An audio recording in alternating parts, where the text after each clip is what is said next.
Yo, what's going on, y'all? It's Combo Breaker 99. I'm back with another video. All right, y'all, back with a real quick video here. I feel like I'm behind on some news here, man, because I've been seeing all this WMMA news. People been hitting me up, saying, "Have you seen this? You seen that? Uh-oh, somebody pulled out." I've been seeing this stuff. I just haven't had time to touch on it, but I just do feel like I'm behind here, so I want to kind of give you my thoughts on this situation here with Mackenzie Dern. Something she spoke on at her pre-fight interview, against Marina Rodriguez tomorrow afternoon, and a lot of people been talking about this already. Everybody's been kind of giving their thoughts, and I wanted to give my thoughts on it. I was just behind here, but had to drop the breakdown and everything. So yeah, here it is, man. I just want to give my quick thoughts. I'll probably talk about it again after fight night, especially. Definitely want to talk about this after fight night here. But Mackenzie Dern, of course, she was talking about the Marina Rodriguez fight, her training, how everything's been going, her dedication. But once again, somebody in the media, they throw that curveball question at her. They throw that curveball question and they bring up one of the best MMA fighters in the world. Once again, they bring up Valentina Shevchenko to Mackenzie Dern. They ask her, would she ever potentially fight somebody like her? And Mackenzie Dern, of course, her being a fighter, she's going to answer, which I'll talk about here in a minute. She answers, she basically says that, look, they need somebody that can go in there and fight her, that's going to give her a good fight. It might take a jiu-jitsu girl to beat her. I'll pull up the interview right here. So she basically said this. Definitely just watching Valentina, she's held that belt a long time. The text here is kind of off. It says she's a long time at the belt. So I'm just kind of rearranging the text here. They had it just all jumbled up here. It says she's a long time at the belt. So basically, she's held the belt a long time. The girls are trying, we're trying, but I'm like, we need someone to fight her. Maybe a jiu-jitsu girl is the one to beat her. Who knows, But definitely I can see myself getting to 125, but as a fit Mackenzie, the idea is getting more and more attractive to me to go in and try to just make history. Wow. Okay. So, yeah, she's fought at 125 before, as you know, basically just as a fight where she's missed weight. That's all, like an undisciplined, unfit Mackenzie Dern, lazy Mackenzie Dern, which she acknowledged that. I like that.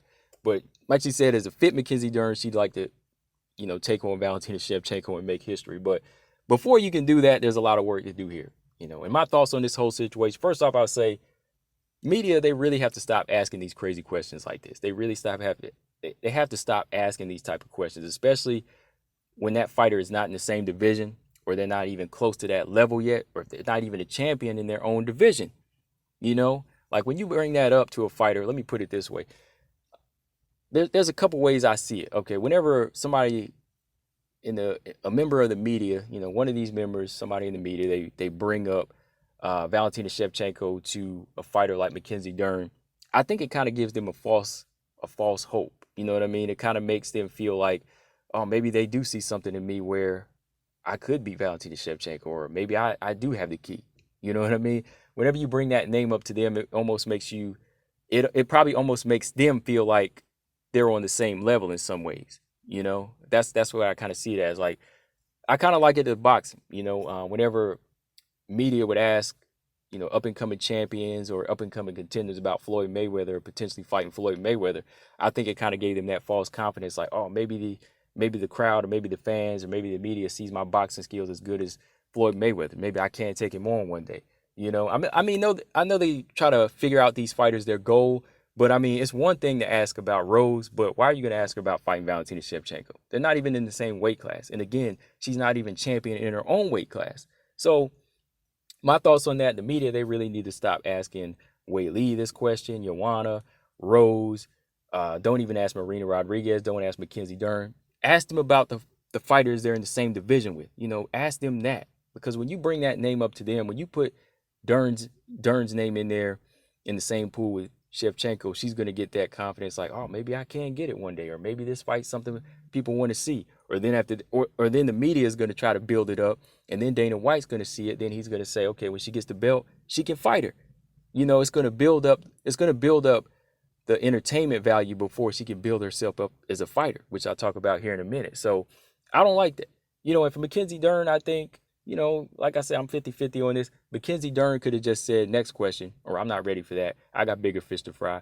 Marina's in front of me. That's my opponent. Or I want to take on Rose first. Let me get the belt first. Let me defend it a few times.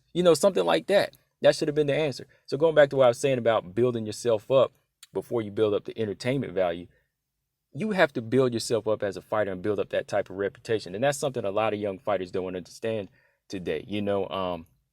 Somebody like Valentina Shevchenko has her own level in MMA. Like I said, it's the Shevchenko level. There's the flyweight level, and then there's the strawweight level that she's on, and then there's Shevchenko level. Okay, so Shevchenko level, that's that level that took hard work, dedication, blood, sweat, tears, couple of L's, beatings in the gym, rough weight cuts, long miles of road work, all of that stuff. It took years of that. In other sports, sambo, boxing, Muay Thai, kickboxing, karate, jiu-jitsu, judo, all of that came together to build the fighter that she is in the world of mixed martial arts. Okay, so all of that stuff that she's, laid that foundation for to build the fighter that she is, Mackenzie Dern doesn't even compare to that right now. She's a Brazilian Jiu-Jitsu legend. Of course, she's a black belt in that, but she's still trying to get the grasp of her boxing down and her striking. She's still trying to put her punch placement, her punch selection together. So her name can't even be mentioned there right now. That's not even a potential fight for her. Her jiu-jitsu can't beat Valentina Shevchenko right now because it's not a jiu-jitsu match. It's an MMA match. And in order to get to Valentina, you got to crack that defense. You've got to crack that defense. So when that name comes up, even if I was her, I would have been like, I'm in my own division. I respect her as a fighter. I'm not there yet. I'm still working my way up. I'm trying to build my resume. And eventually, whenever I get to a certain point, I'll call her out. Whenever I outgrow my division or beat everybody in my division, then we can talk.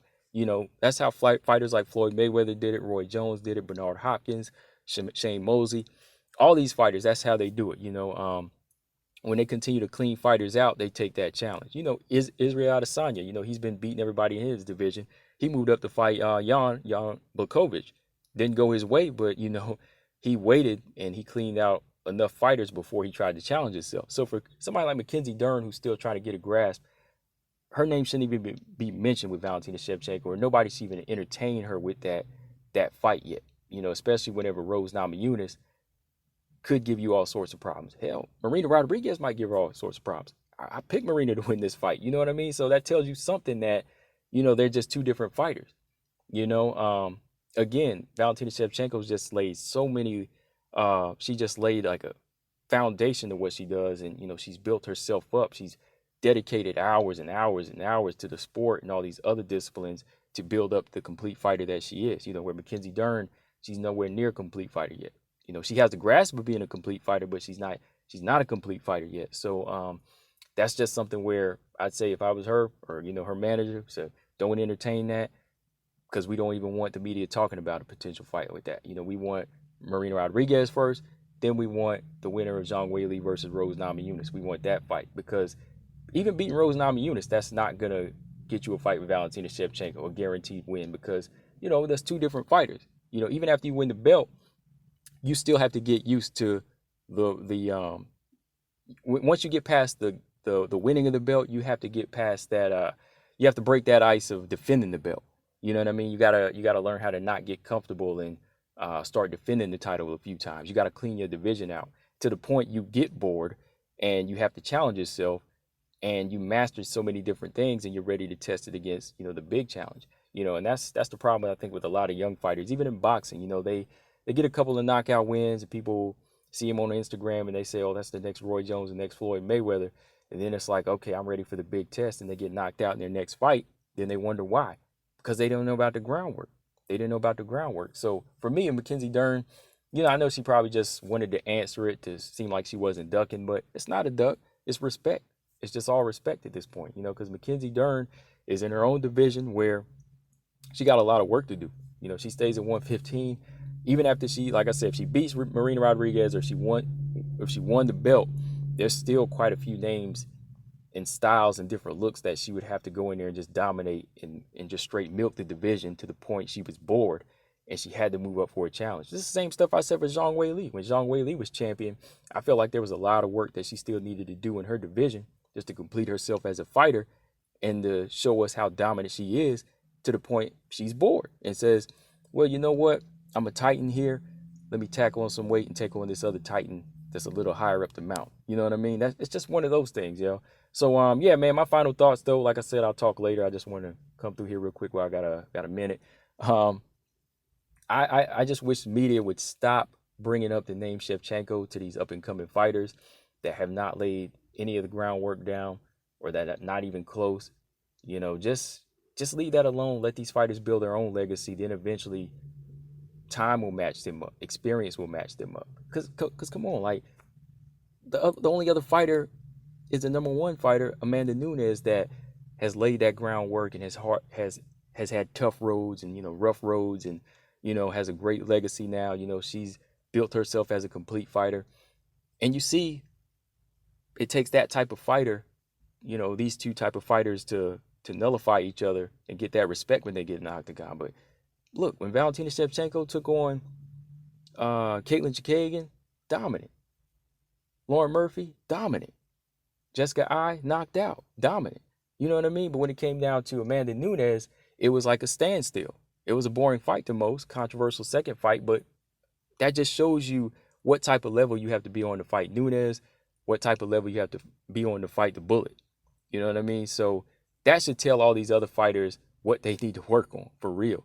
Like everybody, like all of these fighters, they want to know how to master being a complete fighter, or how to beat somebody like Valentina Shevchenko. Watch Nunes. Watch their fights. What nullifies their fights? What makes their fights boring? The respect they earn from each other, because they know they're complete fighters and they know one mess up, it could be lights out. They don't want to take that chance against each other like that. It's a chess match with them. They understand the game of chess, right? So yeah, man, just want to come through and talk y'all's head off a little bit about that situation. And like I said, it wasn't really nothing big. I just kind of wanted to touch on it. I saw a few people talk about. Shout out to my man, No Filter MMA, BJ from No Filter MMA. He talked about Mackenzie having the heart to do it, which I respect the heart. But before a fight can happen, before her jiu-jitsu can get anywhere near Valentina Shevchenko, she's got to learn how to crack defense and become a complete fighter. And shout out to Coach Sheldon Harrison. I saw his video where he was talking about the Valentina Shevchenko curse. That's something I want to touch on too, because I talked about it in the world of boxing, the Mayweather curse. So I might have to do a video talking about the Mayweather / Shevchenko curse, because once these fighters out here start talking about Mayweather or Shevchenko, or the media brings it up to them and they acknowledge it, bad things happen. Bad things happen. But yeah, man, let me know in the comment section what y'all think. Combo Breaker 99. I'm out. Subscribe. Peace.